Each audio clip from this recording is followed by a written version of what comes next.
الحمد للہ نحمده ونستعینه ونستغفره ونؤمن به ونتوکل علیہ ونعوذ باللہ من شرور انفسنا ومن سیئات اعمالنا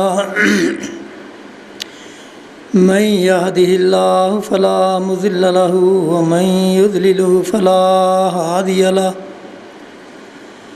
وأشهد أن لا إله إلا الله وحده لا شريك له وأشهد أن محمدًا عبده ورسوله اللهم صل على محمد وعلى آل محمد كما صليت على إبراهيم وعلى آل إبراهيم إنك حميد مجيد اللهم بارك على محمد وعلى آل محمد كما باركت على إبراهيم وعلى آل إبراهيم إنك حميد مجيد أما بعد فإن خير الحديث كتاب الله وخير الهدي هدي محمد صلى الله عليه وسلم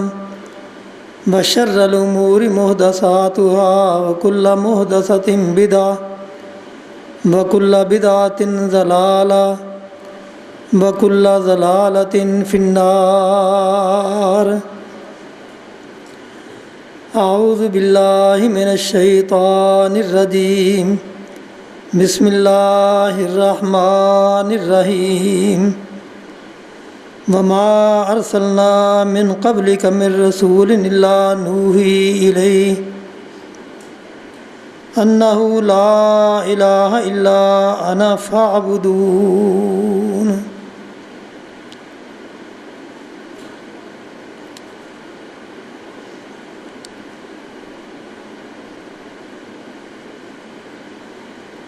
ہر قسم کی تعریفیں بڑھائیں کبریائیں اللہ وحدہ لا شریک کے لیے، جس نے اس کائنات کی تخلیق کی اور تخلیق کے بعد اس کی ہر قسم کی ضرورت،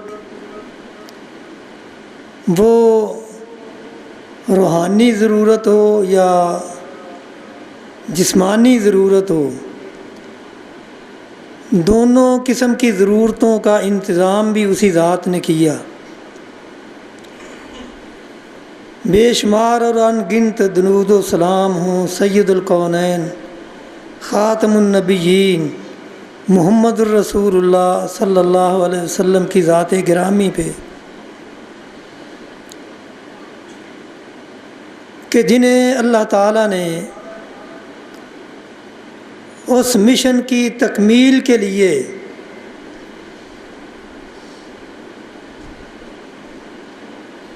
تمام انبیاء کے آخر میں بھیجا،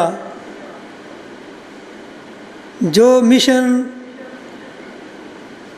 آدم علیہ السلام سے لے کے عیسیٰ علیہ السلام تک انبیاء نے اپنی اپنی امتوں کو اپنے وقت میں پیش کیا، اس کی طرف انہیں دعوت دی، اور اسی مشن کی تکمیل کے لیے اللہ تعالیٰ نے اپنے آخری پیغمبر میرے اور آپ کے آقا محمد الرسول اللہ صلی اللہ علیہ وسلم کو دنیا میں مبعوث کیا، اور انہوں نے آ کے سب سے پہلے وہی اعلان کیا جو تمام انبیاء کرتے رہے، اور جس کی طرف تمام انبیاء اپنی امتوں کو دعوت دیتے رہے۔ اور وہ دعوت کیا تھی؟ یا ایھا الناس قولوا لا الہ الا اللہ، اے لوگو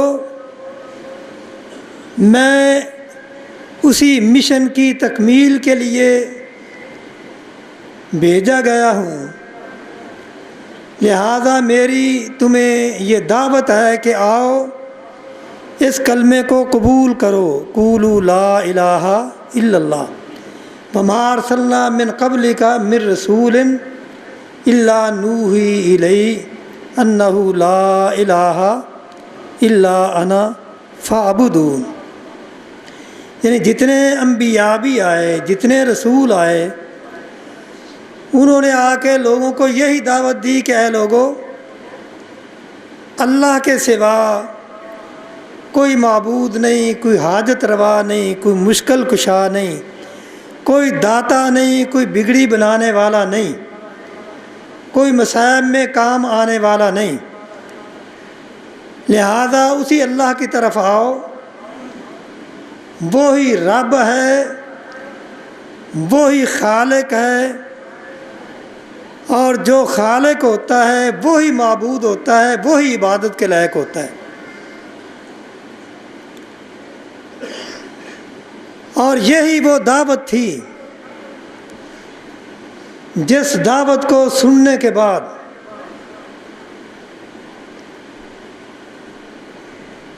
وہ قوم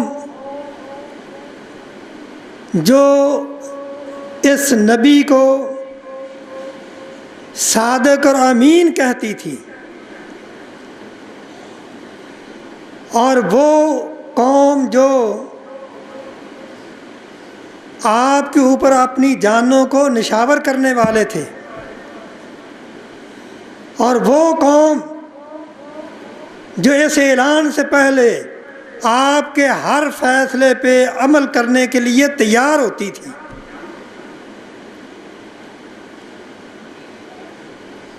لیکن وہی قوم مخالف ہو گئی۔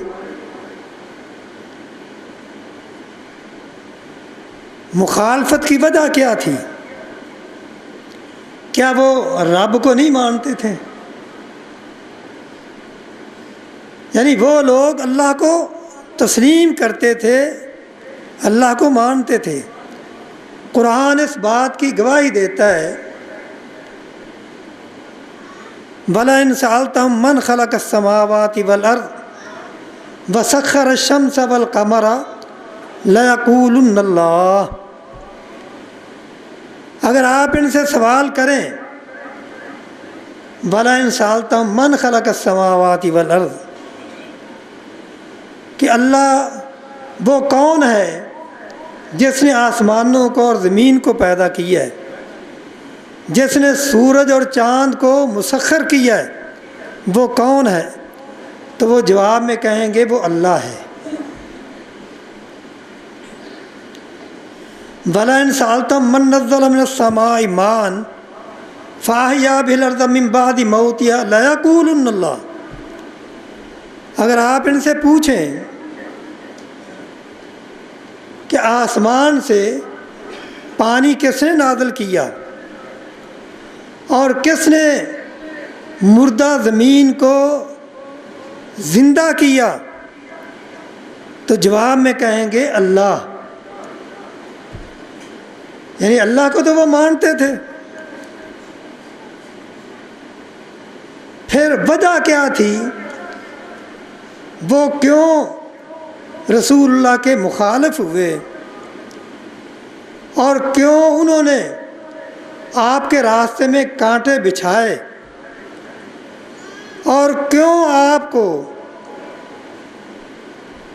لہو لہان کیا گیا، کیوں آپ کو اور آپ کے ساتھیوں کو شیب ابی طالب میں بند کر کے کئی سال تک معاشی اور اقتصادی ہر قسم کا بائیکاٹ کیا گیا؟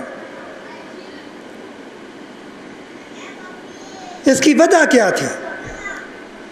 اس کی وجہ یہ تھی کہ وہ یہ کہتے تھے کہ اللہ بھی ہے، اللہ کے ساتھ اور بھی ہیں جو اس کے متحد ہیں، اور رسول اللہ صلی اللہ علیہ وسلم نے اللہ کے حکم سے انہیں کیا دعوت دی وَإِلَٰهُكُمْ إِلَٰهٌ وَاحِدٌ لَا إِلَٰهَ إِلَّا هُوَ الرَّحْمَٰنُ الرَّحِيمُ۔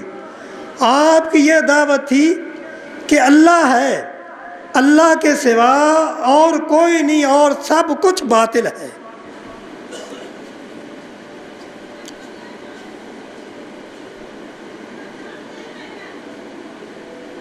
ہو جس پہ عبادت کا دھوکہ، ہو جس پہ عبادت کا دھوکہ، مخلوق کی وہ تعظیم نہ کر جو خالص خدا کا حصہ ہے، بندوں میں اسے تقسیم نہ کر۔ یعنی آپ کی یہی دعوت تھی کہ جس میں یہ شبہ پڑے کہ اللہ کی تعظیم اور مخلوق کی تعظیم ایک جیسی ہو رہی ہے، اس طرح کی تعظیم مخلوق کی نہیں ہونی چاہیے، اور جو حصہ خالق کا ہے وہ بندوں میں نہیں ہونا چاہیے، وہ بندوں کو نہیں دینا چاہیے۔ وہ حق اللہ کا ہے، وہ اللہ کے پاس ہی رہنا چاہیے۔ اور عقل بھی اس بات کا تقاضا کرتی ہے کہ اللہ تعالیٰ نے انسان کو بھی پیدا کیا، حیوان اور جانور بھی پیدا کیے، پھر دونوں کی خوراک کا انتظام بھی کیا۔ تو آپ نے دیکھا ہے، آپ کا مشاہدہ ہے، سب کا مشاہدہ ہے کہ جانور جب اپنی خوراک کھاتا ہے تو وہ سر کو نیچے جھکاتا ہے، خوراک کی طرف جھکاتا ہے۔ چوپائے جب چارہ کھاتے ہیں تو وہ چارے کے سامنے اپنے سر کو جھکاتے ہیں۔ اللہ تعالیٰ نے انسان کو اشرف المخلوقات بنایا، اور انسان سے اس بات کا تقاضا کیا کہ انسان تیری گردن میرے سوا کسی کے سامنے نہیں جھکنی چاہیے، حتیٰ کہ دنیا کے سامنے بھی نہیں جھکنی چاہیے۔ لہذا انسان کو اللہ تعالیٰ نے ہاتھ دیا اور اسے حکم دیا کہ اپنے ہاتھ سے نوالا توڑ کے اپنے منہ کی طرف لے آؤ۔ تو نے نوالے کے سامنے، خوراک کے سامنے، دنیا کے سامنے نہیں جھکنا۔ تیرا سر اگر جھکے تو رب کے سامنے جھکے۔ سمجھ آئی نا عقلی طور پہ؟ یعنی عقلاً بھی اللہ تعالیٰ نے ثابت کیا ہے کہ انسان چونکہ اشرف المخلوقات ہے، تمام مخلوقات سے فضیلت والا ہے، اور اس کی فضیلت اسی میں ہے۔ تمام مخلوق اپنے کھانے کے سامنے، اپنی غذا کے سامنے جھکتی ہے، لیکن اے انسان، تیرے رب نے تیری تخلیق ایسی کی ہے کہ تجھے تیری غذا کے سامنے نہیں جھکایا۔ تجھے یہی حکم دیا ہے تو نے اس رب کے سامنے جھکنا ہے جس نے تجھے غذا عطا کی ہے۔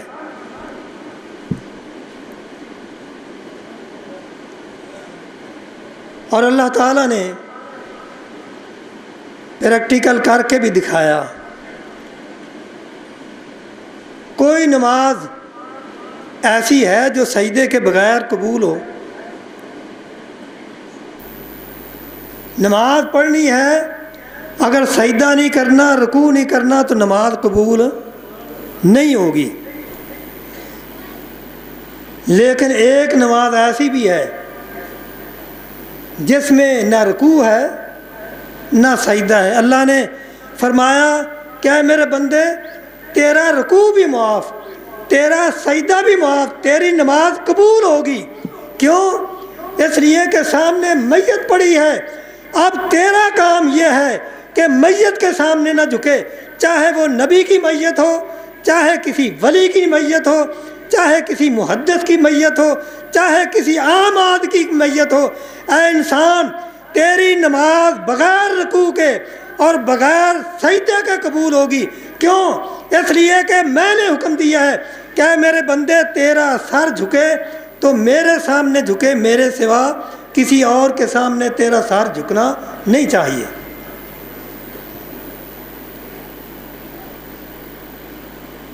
اور اللہ تعالیٰ نے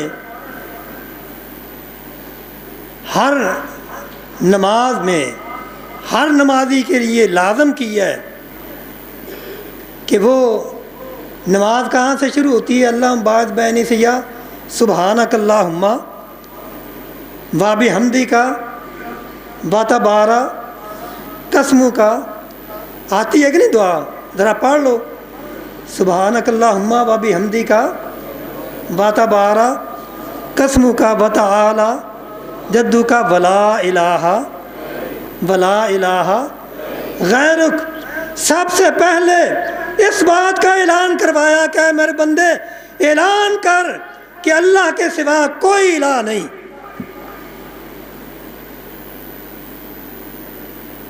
اگر کسی کو نماز آتی ہے، نماز کا ترجمہ آتا ہے، تو میں یہ دعوے سے کہہ سکتا ہوں کہ وہ کبھی مشرک نہیں ہو سکتا، اس کا سر کبھی کسی قبر کے سامنے نہیں جھک سکتا، اس کا سر کبھی کسی پیر کے سامنے نہیں جھک سکتا،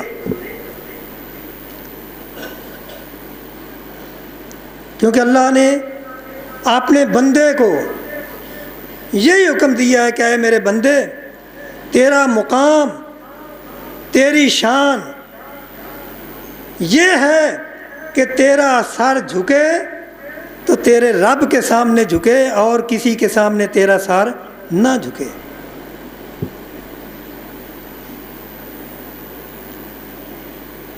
اور یہی وہ جھگڑا تھا جو رسول اللہ صلی اللہ علیہ وسلم کے ساتھ کفار مکہ کا تھا۔ آپ کہتے تھے کہ اللہ کے سوا اور کوئی نہیں، الحمدللہ رب العالمین الرحمن الرحیم مالک یوم الدین ایاک نعبد و ایاک نستعین۔ ہر بچہ بھی یہ پڑھتا ہے، بڑا بھی پڑھتا ہے، جوان بھی پڑھتا ہے، بوڑھا بھی پڑھتا ہے، عورت بھی پڑھتی ہے، مرد بھی پڑھتے ہیں۔ اس بات کا ہر نماز میں، ہر نماز کی ہر رکعت میں یہ اقرار ہوتا ہے۔ وہ بھی پڑھتے ہیں جو قبروں کے سامنے سر جھکاتے ہیں، اور وہ بھی پڑھتے ہیں جو صرف رب کے سامنے سر جھکاتے ہیں۔ ایاک نعبد و ایاک نستعین۔ عربی عبارت میں اگر یہ کہہ دیتے نعبدو کا ہم تیری عبادت کرتے ہیں، تو عبارت بالکل صحیح تھی، درست تھی، لیکن اللہ تعالیٰ نے ایسا نہیں کہلوایا، بلکہ ایاک ضمیر کو پہلے ذکر کیا ہے، مفعول کو پہلے ذکر کیا ہے، جس سے اس بات کی تخصیص کی ہے کہ ہم تیری ہی عبادت کرتے ہیں۔ ایاک نعبد، خاص تیری ہی ہم عبادت کرتے ہیں۔ ہمارے بڑے بزرگ حافظ محمد اسماعیل روپڑی رحمہ اللہ کا آپ نے شاید نام سنا ہو، جو بڑے لوگ ہیں، ہو سکتا ہے کسی نے ان کی تقریر بھی سنی ہو۔ وہ تقریر کرتے ہوئے جب یہاں پہنچتے تو وہ فرمایا کرتے تھے کہ ہی اور بھی اگر ہوتا نعبدو کا تو اس کا معنی تھا ہم تیری بھی عبادت کرتے ہیں، اور ایاک نعبدو کا معنی ہے ہم خاص تیری ہی عبادت کرتے ہیں۔ اور یہاں وہ یہ کہا کرتے تھے کہ ہی اور بھی کا مفہوم سمجھنے کے لیے وہ یہ مثال بیان کیا کرتے تھے۔ وہ کہا کرتے تھے کہ ایک عورت وہ ہوتی ہے جو فحشہ ہے، جو کوٹھوں پہ بیٹھتی ہے اس کے پاس جو آتا ہے وہ اسے کہتی ہے میں تیری بھی ہوں. اور ایک پاک دامن شریف عورت بیوی وہ اپنے خامد کو یہ کہتی ہے کہ میں تیری ہی ہوں. تیری بھی اور تیری ہی، اس میں فرق ہے کہ نہیں؟ آپ کس کو پسند کرتے ہیں؟ کیوں جی؟ آپ کس کو پسند کرتے ہیں، ہی والی کو یا بھی والی کو؟ یعنی ہر شریف آدمی، ہر پاک دامن آدمی وہ کبھی ایسی عورت کو پسند نہیں کرے گا جو یہ کہے کہ میں تیری بھی ہوں. وہ اسے ہی پسند کرے گا جو کہے گا میں تیری ہی ہوں. اور اسی لیے میرا رب بھی اسی اپنے بندے کو پسند کرتا ہے جو یہ کہے کہ اللہ میں تیرا ہی ہوں، تیری ہی عبادت کرتا ہوں، تیرے سوا کسی اور کی عبادت نہیں ہے. اور یہی وہ اختلاف تھا محمد الرسول اللہ صلی اللہ علیہ وسلم کا ابو جہل، ابو لہب اور عتبہ شیبہ کا. وہ آپ کے مخالف کیوں تھے؟ اس لیے کہ آپ کہتے تھے میں ایک ہی اللہ کی عبادت کی طرف تمہیں بلاتا ہوں. وہ کہتے تھے اللہ بھی ہے اور بھی ہیں. اور اسی لیے قرآن نے تذکرہ کیا ہے وَإِذَا ذَكَرْتَ رَبَّكَ فِي الْقُرْآنِ وَحْدَهُ وَلَّوْا عَلَىٰ أَدْبَارِهِمْ نُفُورًا. اے پیارے پیغمبر، جب آپ ایک رب کا تذکرہ کرتے ہیں تو وہ آپ کے مخالف ہو جاتے ہیں. آج بھی کتنی مخالفتیں اس وجہ سے ہوتی ہیں کہ ہم یہ کہتے ہیں کہ اللہ کے سوا اور کوئی بگڑی بنانے والا نہیں. ہم وہ کہتے ہیں امداد کن امداد کن، از رنج و غم آزاد کن، امداد کن در دین و دنیا شاد کن، از رنج و غم آزاد کن یا شیخ عبد القادرہ. اور ہم کہتے ہیں قل اللہ ینجیکم، اللہ کے سوا تمہیں کوئی نجات دینے والا نہیں. تم پیر عبد القادر کو پکارتے ہو، ہم کہتے ہیں پیر عبد القادر رحمہ اللہ وہ اللہ کے بندے تھے، ان کا مقام بہت اونچا ہے، لیکن وہ خالق کی جگہ نہیں لے سکتے. خالق ہے. بگڑی بنانے والا کون ہے؟ امداد کرنے والا کون ہے؟ اللہ ہے. امن یجیب المضطر اذا دعاہ ویکشف السوء ویجعلکم خلفاء الارض الہ مع اللہ. اللہ کے سوا کوئی بگڑی بنانے والا نہیں، کوئی مصیبت میں کام آنے والا نہیں.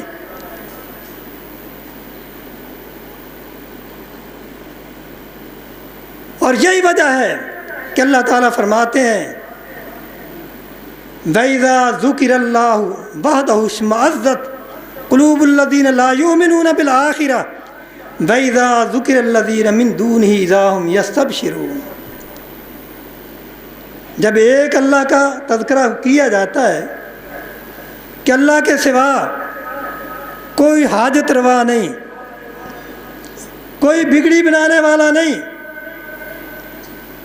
تو جو اللہ کے علاوہ دوسروں کو بھی حاجت روا مانتے ہیں ان کے دل سکڑنے لگتے ہیں، ان کے دل آگ سے جلنے لگتے ہیں. وَإِذَا ذُكِرَ الَّذِينَ مِن دُونِهِ إِذَا هُمْ يَسْتَبْشِرُونَ. جب اللہ کے علاوہ دوسروں کا بھی تذکرہ ہوتا ہے، ان کی بھی ان کی بھی تعریفیں کی جاتی ہیں، ان کو بھی حاجت روا اور مشکل کشا سمجھا جاتا ہے. اذا ہم یستبشرون، اس وقت وہ بڑے خوش ہوتے ہیں.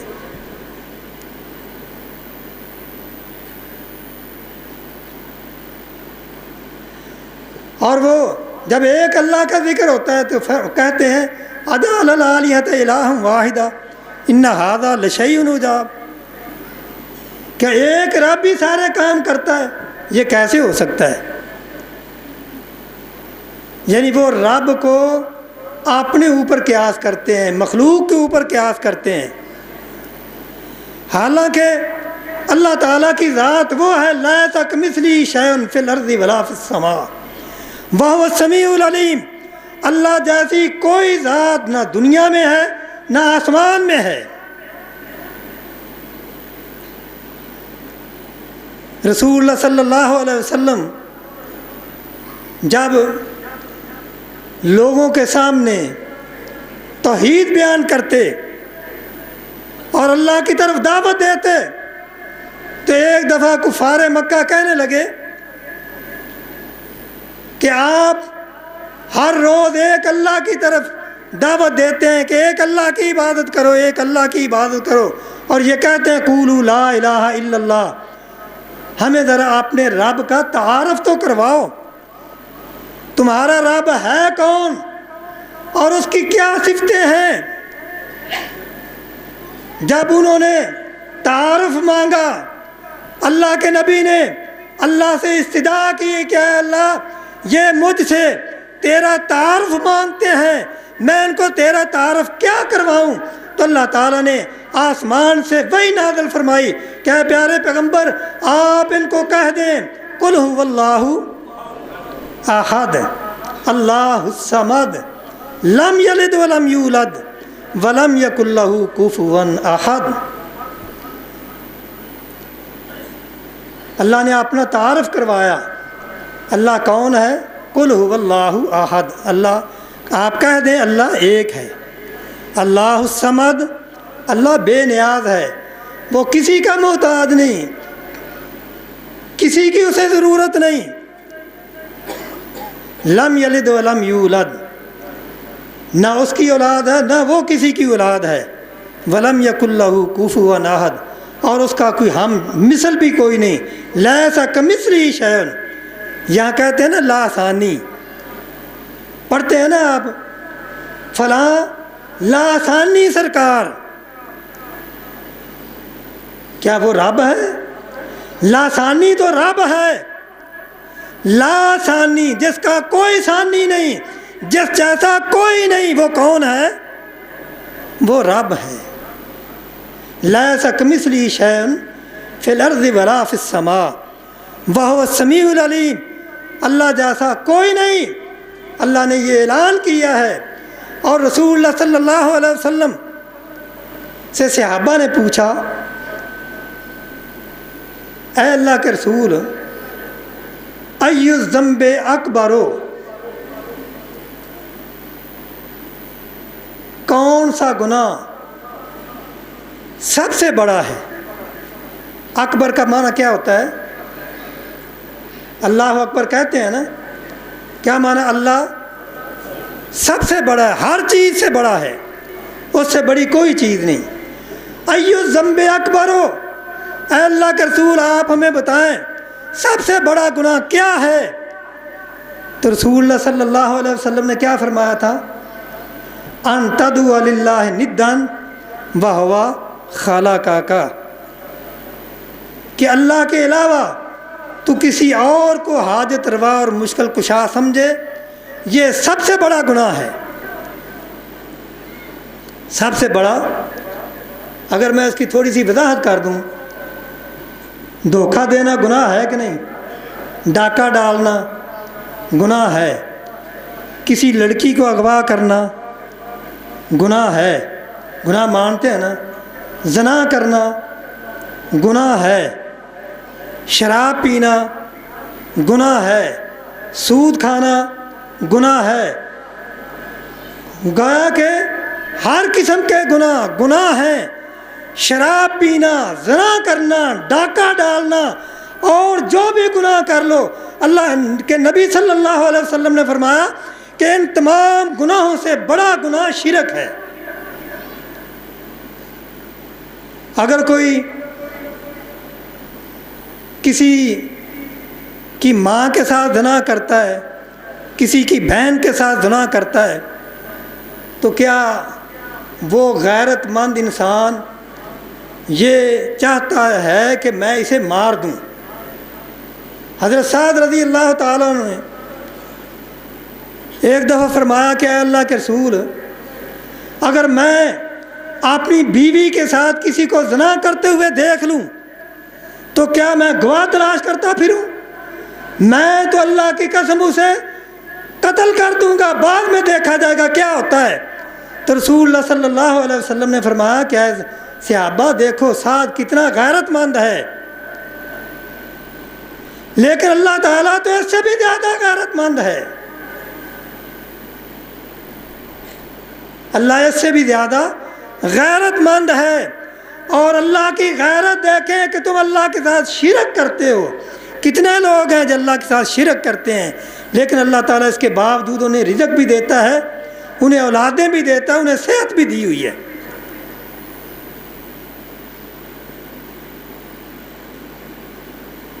انہ من یشرک باللہ فقد حرم اللہ علیہ الجنہ ومأواہ النار وما للظالمین من انصار۔ اللہ تعالیٰ فرماتے ہیں مشرک کی معافی نہیں ہے، مشرک کے لیے اللہ تعالیٰ نے جنت کو حرام کر دی ہے، وہ اگر توبہ کے بغیر مر گیا تو کبھی جنت میں داخل نہیں ہو سکتا۔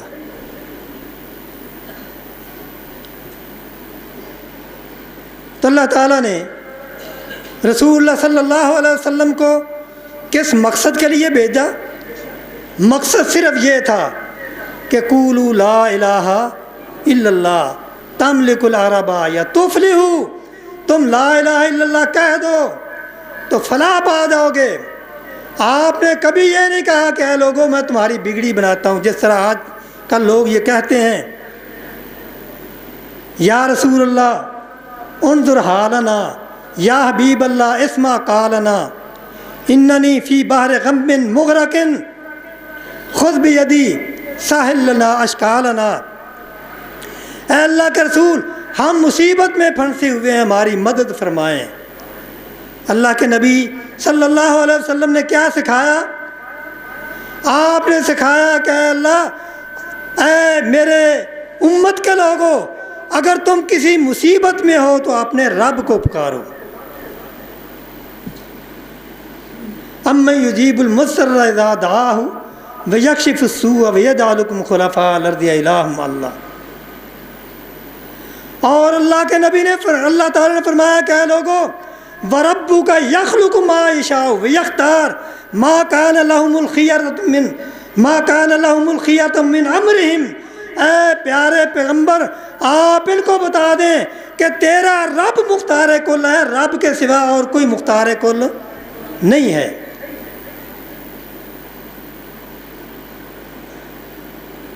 مختار کل کون ہے؟ اللہ ہے۔ اللہ الذی خلقکم ثم رزقکم ثم یمیتکم ثم یحییکم هل من شرکائکم من یفعل ذلک من شیء سبحانہ وتعالی عما یشرکون۔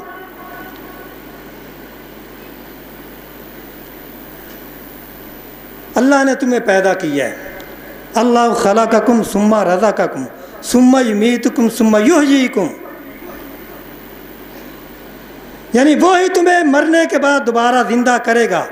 حل من شرکائکم من یفعل من ذالک من شیء، کیا تم جن کو مشکل کشا مانتے ہو، تم جن کو دادا کہتے ہو، تم جن کو حاجت روا کہتے ہو، اور تم نے جن کے بارے میں یہ مشہور کر رکھا ہے وہ تو فرشتوں سے روحیں بھی چھین لاتے ہیں، وہ روحیں واپس بھی لے آتے ہیں، کیا ان میں سے کوئی ایسا ہے جو یہ کام کر سکے؟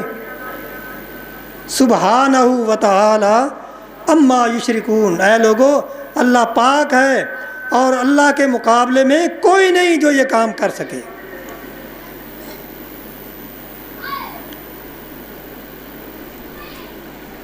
اور اسی لیے کسی شاعر نے یہ بات کہی ہے،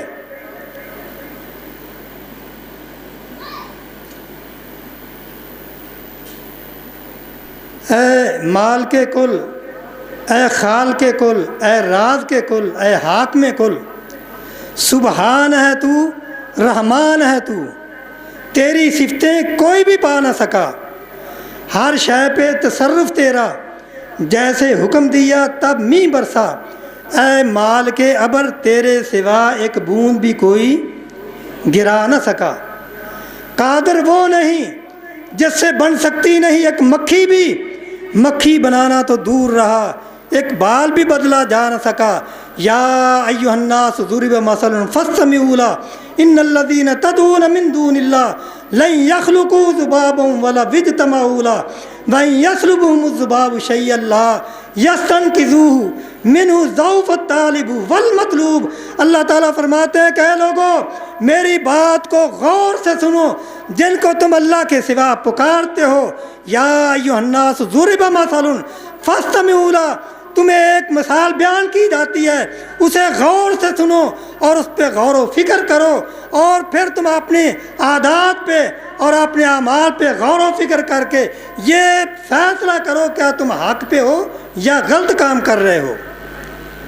ان الذین تدعون من دون اللہ لن یخلقوا ذبابا ولو اجتمعوا لہ، جن کو تم اللہ کے سوا پکارتے ہو وہ سارے اکٹھے ہو جائیں تو وہ ایک مکھی پیدا نہیں کر سکتے۔ ایک مکھی پیدا کرنا تو دور کی بات ہے، اگر مکھی ان کے نوالے سے کچھ چھین کے لے جاتی ہے تو وہ سارے مل کے اس کو واپس نہیں لے سکتے۔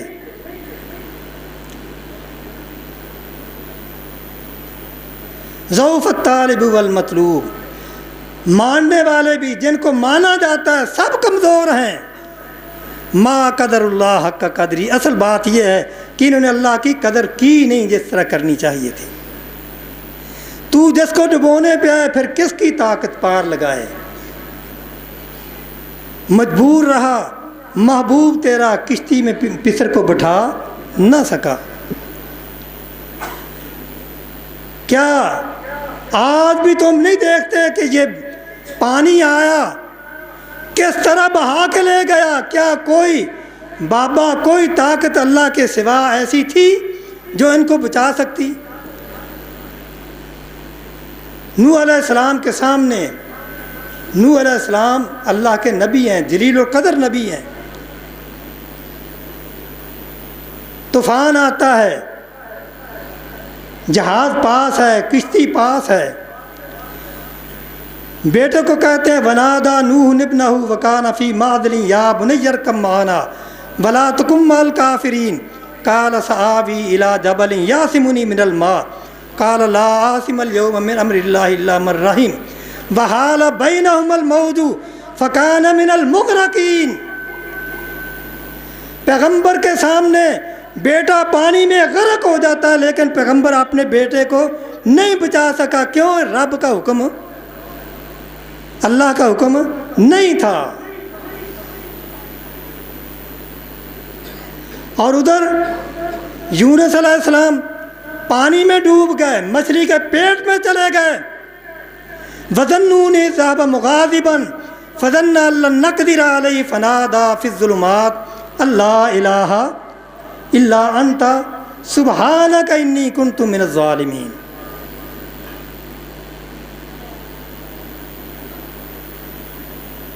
یونس نے پکارا اے اللہ، تو بیٹھ گیا تھا وہ کشتی میں۔ یونس نے پکارا اے اللہ، تو بیٹھ گیا تھا وہ کشتی میں۔ وہ اللہ اے اللہ کیسے کہا تھا؟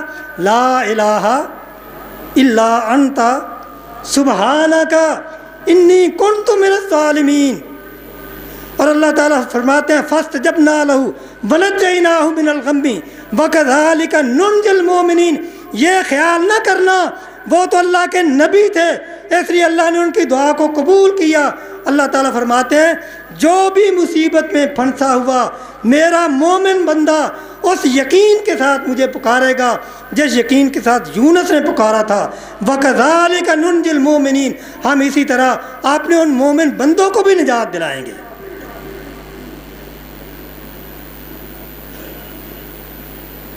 اولاد دینے والا کون ہے؟ اللہ ہے۔ اللہ کے سوا کوئی اولاد نہیں دے سکتا۔ اور زکریا علیہ السلام بوڑھے ہو گئے، اولاد نہیں، اور ایک مریم کے پاس بے موسمہ پھل دیکھا تو پوچھا ہے یا مریم انا لکی ھذا قالت هو من عند اللہ ان اللہ یرزق من یشاء بغیر حساب۔ کہنے لگی کہ یہ بے موسمہ پھل میرے پاس اللہ کی طرف سے آیا ہے، اور اللہ تعالیٰ جب چاہتا ہے، جیسے چاہتا ہے، جس کو دینا چاہتا ہے، بغیر موسم کے دے دیتا ہے۔ تو وہاں زکریا علیہ السلام کے دل میں بھی یہ تمنا پیدا ہوئی کہ جب اللہ مریم کو بغیر موسم کے پھل دے سکتا ہے، میری جوانی ڈھل گئی ہے، اگرچہ اب وہ عمر نہیں رہی جس عمر میں اولاد پیدا ہوتی ہے، لیکن رب تو رب ہے، وہ ایسے موسم میں بھی اولاد دے سکتا ہے۔ وہیں کھڑے پکارتے ہیں، ہنالک دعا زکریا ربا قال ربی ہب لی من لدنک ذریۃ طیبۃ انک سمیع الدعاء۔ اے اللہ، اولاد دینے والا تو ہے، میں نے مانگ لیا ہے، اس یقین سے مانگا ہے کہ تو مجھے دے گا۔ اللہ نے اسی وقت اعلان کروا دیا، فنادت الملائکۃ وہو قائم یصلی فی المحراب ان اللہ یبشرک بیحییٰ مصدقا بکلمۃ اللہ مصدقا بکلمۃ من اللہ وسیدا وحصورا ونبیا من الصالحین۔ اللہ نے فرشتوں کو یہ کہا کہ میرے فرشتوں، میرے بندے کو بتا دو، اللہ نے تیری دعا کو قبول کر لیا ہے، اور وہ بیٹا بھی ہوگا، بیٹا تیرا ہوگا، نبی میرا ہوگا، بیٹا تیرا ہوگا، نبی میرا ہوگا۔ اللہ نے پھر دیا بیٹا، کیوں؟ اس لیے کہ للہ ملک السماوات والارض یخلق ما یشاء یہب لمن یشاء اناثا ویہب لمن یشاء الذکور او یزوجہم ذکرانا و اناثا ویجعل من یشاء عقیما انہ علیم قدیر۔ سجدے کے لائق اللہ ہے، اللہ کے سوا اور کوئی نہیں، کتنا بڑا ہو۔ رسول اللہ صلی اللہ علیہ وسلم کو ایک صحابی کہتے ہیں، اے اللہ کے رسول، آپ کو تو یہ چوپائے بھی سجدے کرتے ہیں، کیا ہم آپ کو نہ سجدہ کریں؟ رسول اللہ صلی اللہ علیہ وسلم نے فرمایا، اے میرے صحابی، کیا تو اگر میری قبر کے پاس سے گزرے کیا تو اسے سجدہ کرے گا؟ وہ کہنے لگے، نہیں اے اللہ کے نبی، میں سجدہ نہیں کروں گا۔ تو آپ نے فرمایا کہ اے میرے صحابی، یہ بات سن لے، سجدہ اس ذات کے لائق ہے، حی لا یموت، جو زندہ ہے، جسے موت نہیں آنی۔ سجدے کے لائق وہی ذات ہے، وہ کون ہے؟ اللہ لا الہ الا هو الحی القیوم لا تاخذہ سنۃ ولا نوم۔ اے میرے، اللہ تعالیٰ فرماتے ہیں کہ لوگوں سن لو، میں وہ اللہ ہوں، اللہ لا الہ الا هو الحی القیوم، وہ زندہ ہے، قائم ہے، دوسروں کو قائم رکھنے والا ہے۔ لا تاخذہ سنۃ ولا نوم، اسے نیند تو کیا کبھی اونگ بھی نہیں آئی۔ وہ رب، وہ اللہ سجدے کے لائق ہے۔ رسول اللہ صلی اللہ علیہ وسلم نے اس لیے فرمایا کہ لعن اللہ الیہود والنصارى اتخذوا قبور انبیائہم وصالحین مساجدا۔ اللہ تعالیٰ یہود و نصارہ پہ لعنت بھیجے جنہوں نے اپنے نبیوں کی اور نیک لوگوں کی قبروں کو سجدہ گاہ بنا لیا۔ اور آج کتنے مسلمان ہیں جو قبروں پہ جا کے سجدہ کرتے ہیں۔ ہم قبروں کے مخالف نہیں، قبروں کی زیارت کے مخالف نہیں، ہم کہتے ہیں زیارت کرو، تجارت نہ کرو۔ یہ جو نیک لوگ ہیں ان کی عزت کرو، ان کی توقیر کرو، ان کی عبادت نہ کرو۔ عبادت کے لائق کون ہے؟ اللہ ہے، اللہ کے سوا اور کوئی عبادت کے لائق نہیں۔ اور رسول اللہ صلی اللہ علیہ وسلم نے فرمایا کہ دو آدمی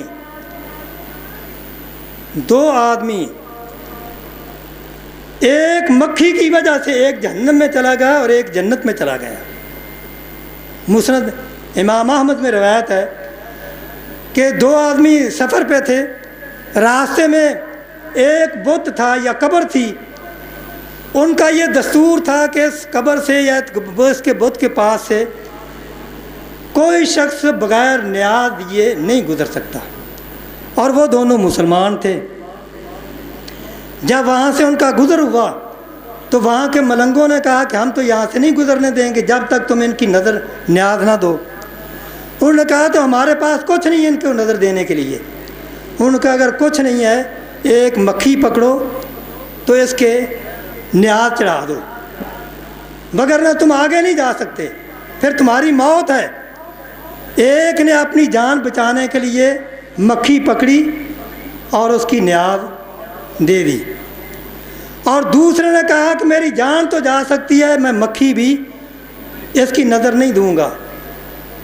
رسول اللہ صلی اللہ علیہ وسلم فرماتے ہیں جس نے مکھی کا چڑھاوا چڑھایا تھا اس کو انہوں نے چھوڑ دیا، اور جس نے مکھی کا چڑھاوا چڑھانے سے انکار کر دیا تھا اس کو انہوں نے قتل کر دیا، اور آپ نے فرمایا کہ جو قتل ہو گیا وہ جنت میں چلا گیا، اور جس نے اپنی جان بچانے کے لیے شرک کیا وہ جہنم میں چلا گیا۔